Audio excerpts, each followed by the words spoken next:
do I get this here? Right. Is it a drop step, or am I stepping as I drop? Right, and now you're exploring. Oh. Okay, so there is an idea that we have in the bladed mind, this progression of learning. Right. That, okay, there's 5 levels of understanding. Mm-hmm. There's about 4 or 5 stages of training. Well, let's And go through those. Let's go talk through about the those? stages. Yeah. All right, so the 5 levels of understanding is just the way that we progress in how we learn. Any given lesson. In any given lesson, right? So, level of understanding 1 is just gross motion. Right to left, left to right, horizontal, diagonal, whatever movements that is. No specific details on how it's delivered. Oh, it's even just a follow the motion. leader. Right. Even in follow the leader. These are just gross motions that I'm gonna do. What is it? So my motions, it's all just random. But as I do this, I begin, oh, well, what is that? When I was watching Doctor Strange, and here he is doing this, and he's creating this shield. Uh-huh. That shield is now right here for me. So for all those Marvel fans, Yeah. the shield that was there, it was in gold lines that was just there, but that is my shield. Just from a and it's movement. just from this movement, I just kind of, hey, that's what I remember seeing. Yeah. This reminded me of Miyagi. Yeah. Well, then it could be that as well, right? Yeah. So, and again, it is just gross motion. But how do I use this in combat? Right. So then it is my shielding. So if you were to throw anything, oh, there's that, there's that, there's that, there's that, there's that. Right? So Like I said, sharp. all these things just come from these movements. And while I train in solo, Uh-huh. I just move. So you stick to gross motion. Then level 2, how do you? Then I put in the mechanics, the true mechanics that's needed for those motions to be effective. Okay. All right. So here it is. Oh. To get to that. Then now we're here. And that's just a simple scoop. Ooh. But if I slap it away, I'm right there.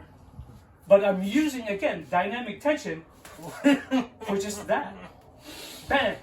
So as I, boom, and I can get into to these places because of my movement, because they're almost explosive. Right. In the sense that just like that, when that grenade hits the ground, that's when it explodes. Yeah, So it's the impact. point of impact that's the most crucial point of the movement. Because that is what directs what I'm going to do with that motion. In the hoopa drill, 1, 2, 3, 4, right? And everybody knows this, everybody sees this, but how do they train it? Do they just continue Go through with the that motion. drill?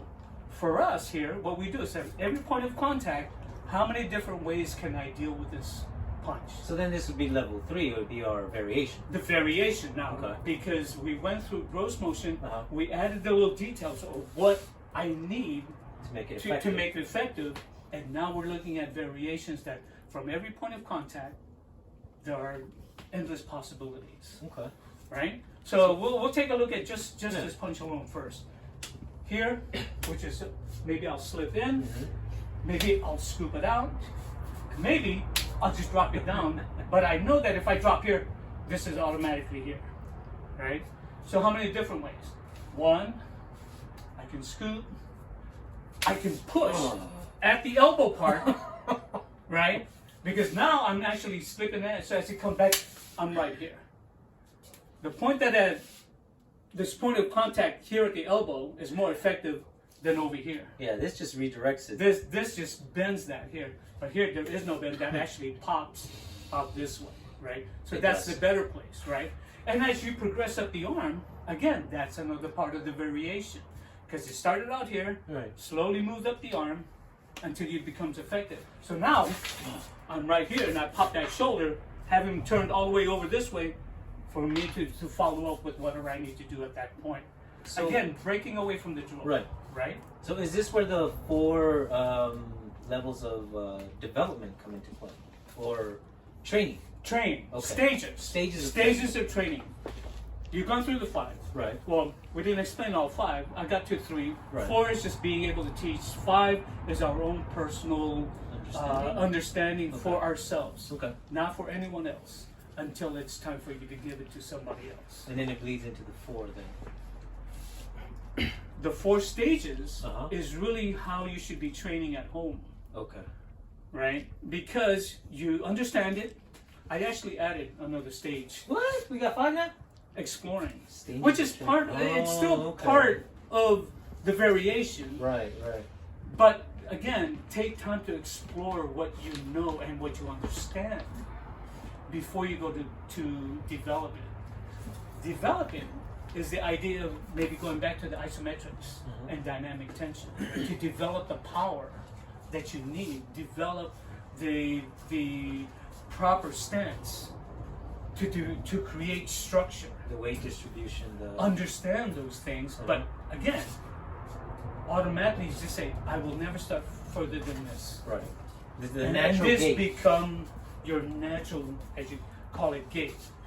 That I never overextend myself. Right. This is developing that sense. Developing also is the idea of skill sets, Okay. right? How do I develop getting this here? This is always here. Yeah. If I make contact with this should automatically be here. At that point, What do you where do do I with go? But even more so, the grip itself. Develop that grip. So what do you have? You have exercise for developing fingers, right? Muscles in your grip. That's also part of that development idea, right? Because if what you're using is not strong enough, Mhm. then it won't be effective. Yeah. What And use that's is the it? idea, Okay. right? So what are the actual 4 stages Okay. that we go through? So the 4 stages is understanding, Uh-huh. exploration, Okay. development.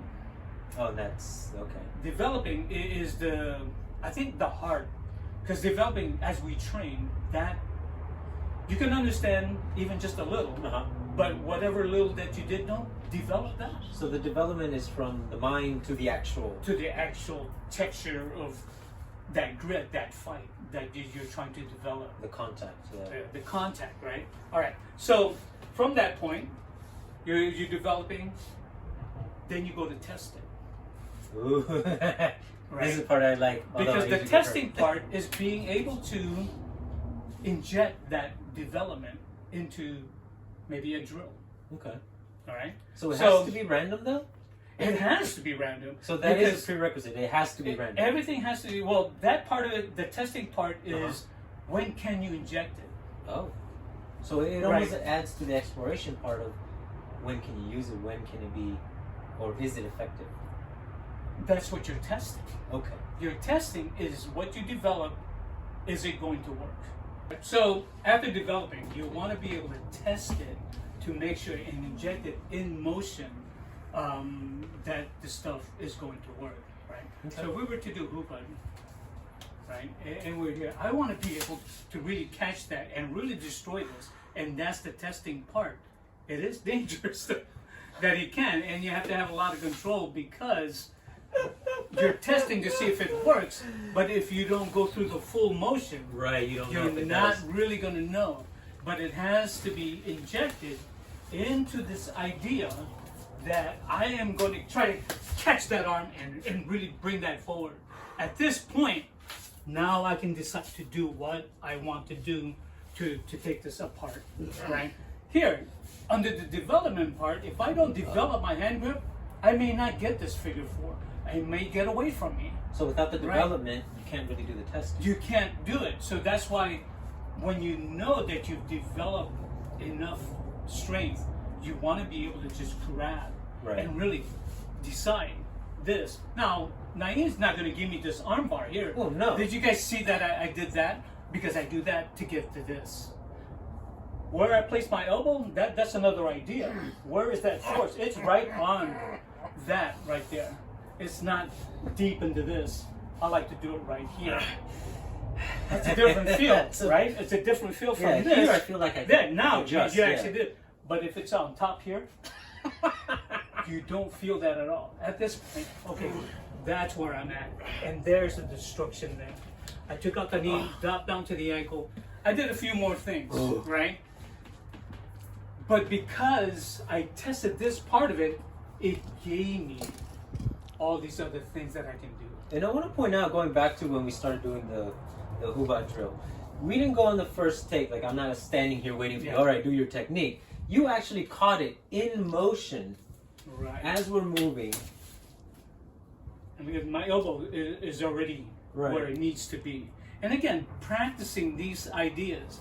Because I could destroy it just coming up this way, right? And this might be another development. Because this motion of firing up this way, understanding this mechanics, to really destroy that and maybe dislodge that from down here, taking out the tricep, right? Again, you're exploring, going back to exploring, oh, how many different ways can I touch this? Can it be that I just go from it because now I just want to drag you away this way, right? So the ideas that you have on what you're going to do to that arm once you get it, now's the time going back to the exploring part. I developed, I'm able to catch it, I'm able to destroy it.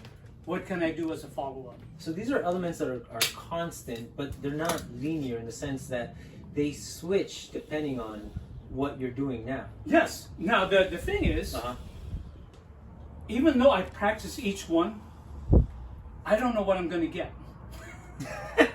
I may not. And I really don't need to know other than the fact that I made contact. I'm going to do something. I'm going to do something once I have that, right?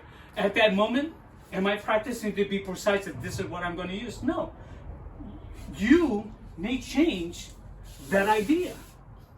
Because again, it's not given for me to get, oh, I'm going to place it exactly right here. In a real fight, when that punch comes in, here it is. I even missed, but I continued on with what I'm going to do, right? Because I didn't actually catch it that time. But it was off the first punch. Oh, yeah, you caught enough where it changed my... But it changed what I'm going to do next. Here it is. This missed. Oh, this was automatic at that point. Right. Because I know I needed to continue. Right? But this is the testing part. Right? Again, we're trying to test. Right? So, can you even catch that? Can I even catch that? Right. And that's, to me, I need this before I can get this, to get to this, to get to this, to get to this. Right? So if I can't catch, so how do we practice? How do we train catching?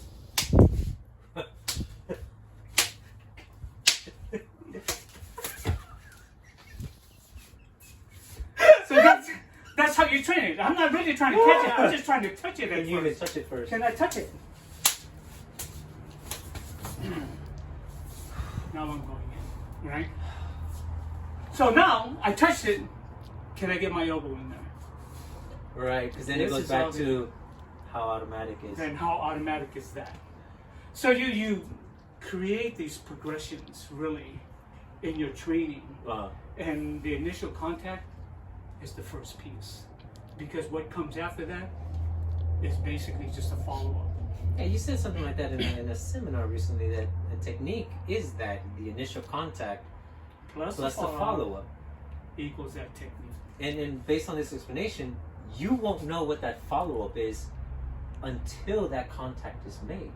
Exactly. So whether that contact is here or here, at the end of the punch, or it's back or here, back here. I followed here. Now this becomes my initial contact. Right. Now can I get into something get into everything else? Huh. Anything and everything is now available. So it almost feels like you've redefined the idea of technique being a preset series of movements to initial contact. Initial contact and whatever the hell happens next. That's right. If you don't have that initial contact to where you are in control, the initial contact could have been. So where's your follow-up? There it is, right? Bang! It came up here. All right, that actually hurt. But again, no, that's that. But I know it's kidding around, but that's a significant point to make. Because do we believe the more we train, we're just going to be like, oh, catch your fist? Yeah. And to be able to do, it's just like the Hubat drill. It looks like a technique, right? Of just getting to that point. Or here, then I'm doing this, Right. and then follow up after that. It can be. That was more reactionary than anything else. I was like, Oh shit! Now I'm waiting. Right? So, the idea for me and the development of the bladed mind is that's what it boiled down to for me. And again, we're having this conversation, even though it's not choreographed in any way. No, we didn't even give them time. We just said, "Hey, you're going to show some stuff." This. But again, I'm trying to express who I am, what I've developed in the bladed mind, and that it's different in a way that it's the way that it's taught. Right. And this is how you went from your soft being leisurely to your soft hurting. Right. From the progression of the development part of that, then being able to test it, and then have an idea of combat in general, then you go about creating your own sense of your fight through development. If I know that my chop down here is so strong, I might wait for that first thrust. But at the point of impact here, how fast was that slap? Hold on. How fast was that slap to get there? Now I'm going to continue talking because I actually moved in on that and put myself in a better position after that point that I did not do before. No, and again, it was different from what it was before. And was that predicated on what you were capable of doing, with how I reacted to the contact? Because point of contact was that, and the first point of contact. That freaking hurt. So but look how you reacted to that. I was like, thank you. But that's a natural reaction. It is. Because it will be. And you're not going to stay there holding that. Who's going to go here? On. Even that hurt. I swear to God, that hurt. So holding it steady is kind of. Well, I've hit it so many times now that it's just going to. No, but actually, this one, point of, you've been hitting it here on the back end of it. This time you hit it on top. My bad. So that's a different pain. I pay attention to what's going on because it's hard not to. Okay. But it makes sense that, okay, that's your initial contact, but I know I have to do more. Yes. Well, there's always more. Right. There is the follow-up. Right. Because if I'm Brody and I go here, you hit and I'm still coming. And that's why. Right. If this happens, right. Okay, this then becomes my follow-up at that point. Right? Because I might do this, but right. This is why it's important to have that, because I'm trying to get away from that. You know this right? is a possibility. So now if I just stop here and do this, that's wrong. Right. Right? So it needs to be here to stop that. Oh. You're already creating the counter. Right. Or your follow-up, or mitigating your contact, your follow-up, by placing yourself in the proper position at that point. So that becomes part of the testing part, because as you test it here, it's like, it worked, but what if he punches? Oh, okay. Because now I have to test it on my side. Right. But if now I'm here, right? Because I know, or I was able to explore and said, oh, there's a fault here, or there's a danger here. Oh, I need to be here when that happens. Right. And this is part of that exploration again, that as you train this, you begin to find all the dangers. So they're constantly circling each other. You're constantly evaluating and exploring everything that you do to find the right one that works somewhat the best. Let's say 99% of the time that will work. It just made me think of something you used to say a lot early on in our training. Your mental checklist. The mental checklist. Yes, yes. That's another one that, again, part of the bladed mind is really evaluating what you know and how to check each one of those things. Right. You know, the training, the understanding, the exploring, the developing, or the testing. Even your checklist is, where's my power? Where's my footwork? Where's my structure? Where am I strongest? Where am I strongest? All of those things are part of the checklist.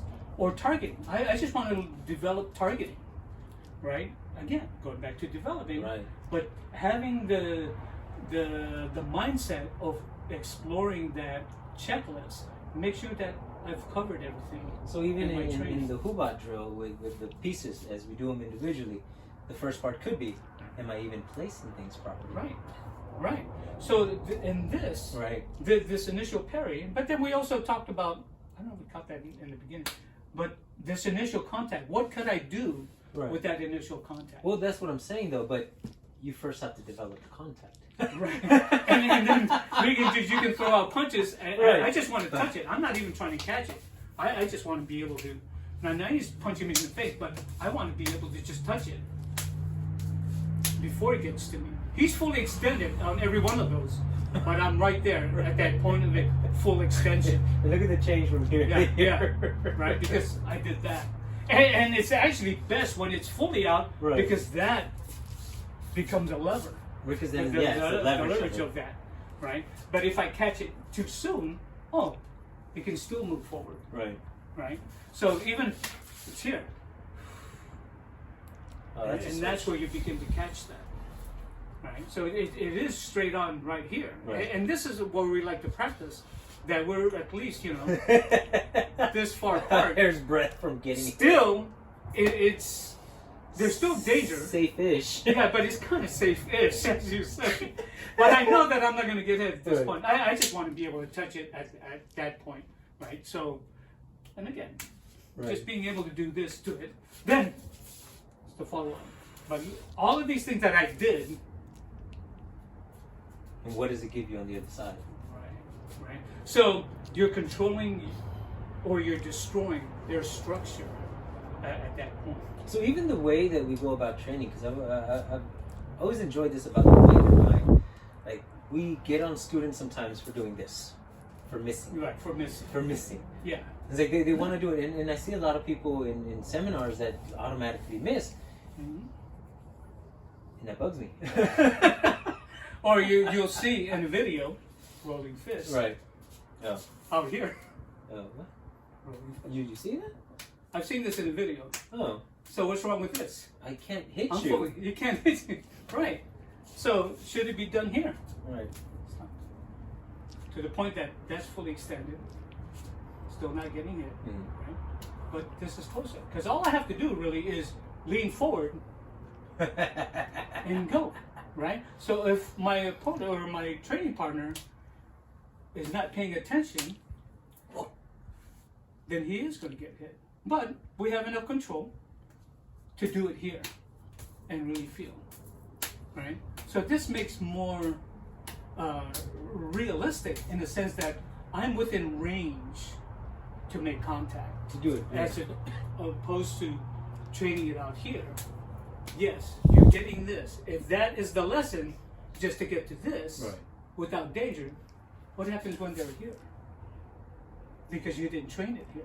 Then now it's here. But even that can get to that. Right? So again, training realistically, even pressure testing it, as others may say, that idea that, testing it. Again, part of our stage is to be able to test it. Pressure tested, meaning it's done randomly when it's going to happen. Right. Like I think you mentioned it. It can't be given. It can't be here. Do your thing. No. And false sense of security. Right. Really, because you are allowing. But here's another point. If the training is told, I want you to practice this, don't pay attention to the idea that I'm giving this to you.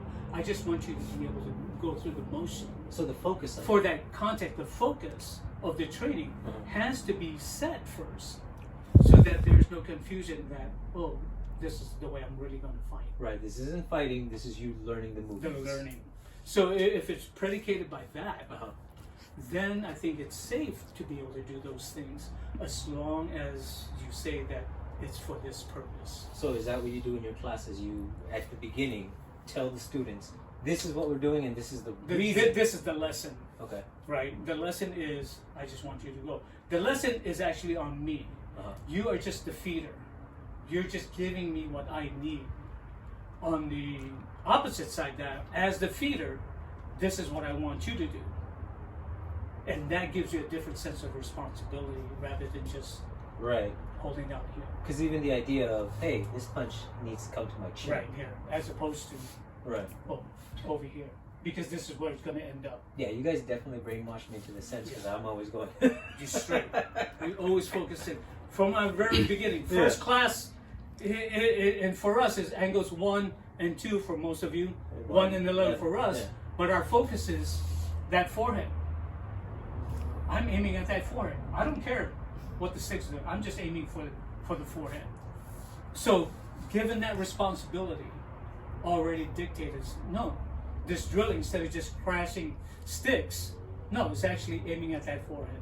So you gear the training from the get-go for that testing focus. phase. Yeah, to focus on the appropriate lesson for the lesson, not just go through the motion. We teach you the motion, Yeah, we have but then we give you 6 the purpose. basic motions that we Right. go by. But you have to be given the purpose. Give your training purpose. If targeting is that purpose, then the that's what focus. it is. Yeah. If delivery is the focus, The mechanics level The 2 mechanics. aspect of it. is the focus, then that's that. And you don't need that forehead anymore because the focus is on the mechanics Right. and not so much as targeting. Because then the targeting can change.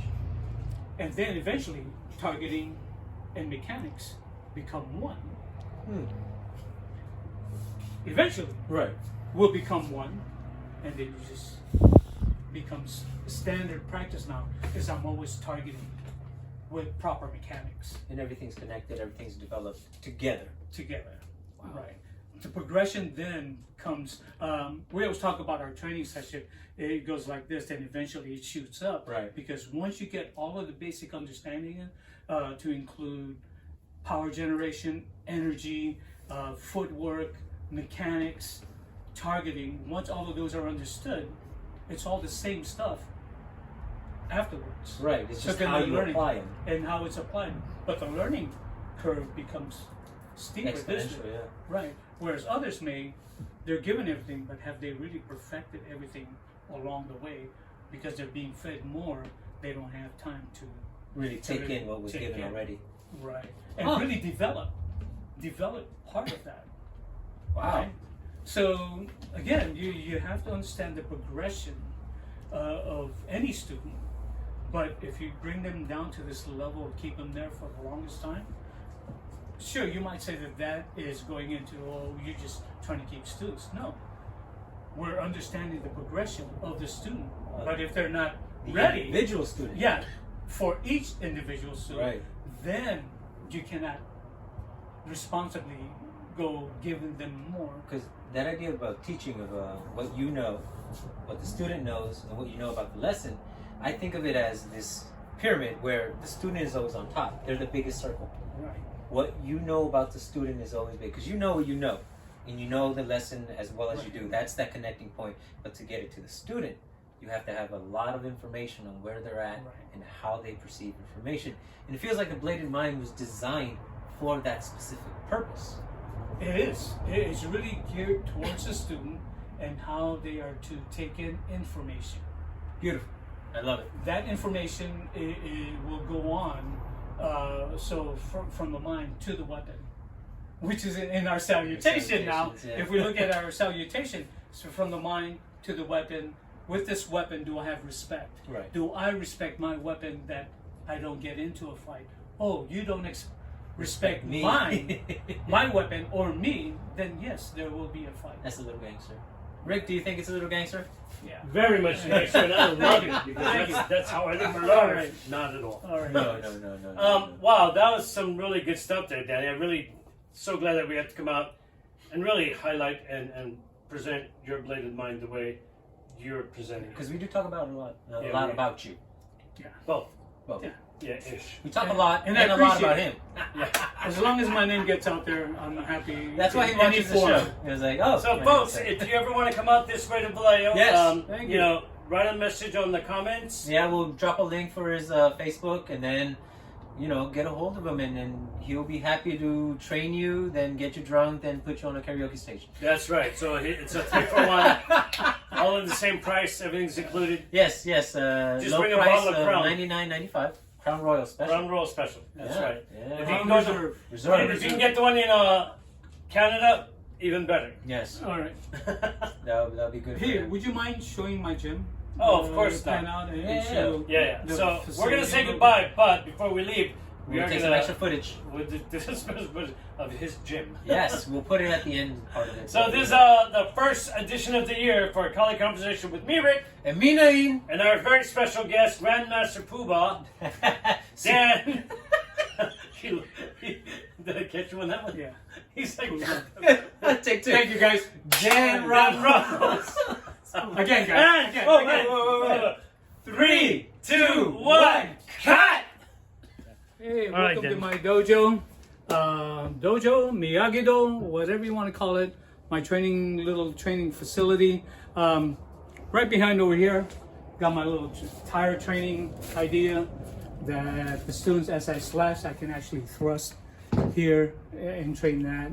Our angles of attack, 1 to 7, 11 to 5, 3 to 9, 9 to 3, 7 to 1, 5 to 11.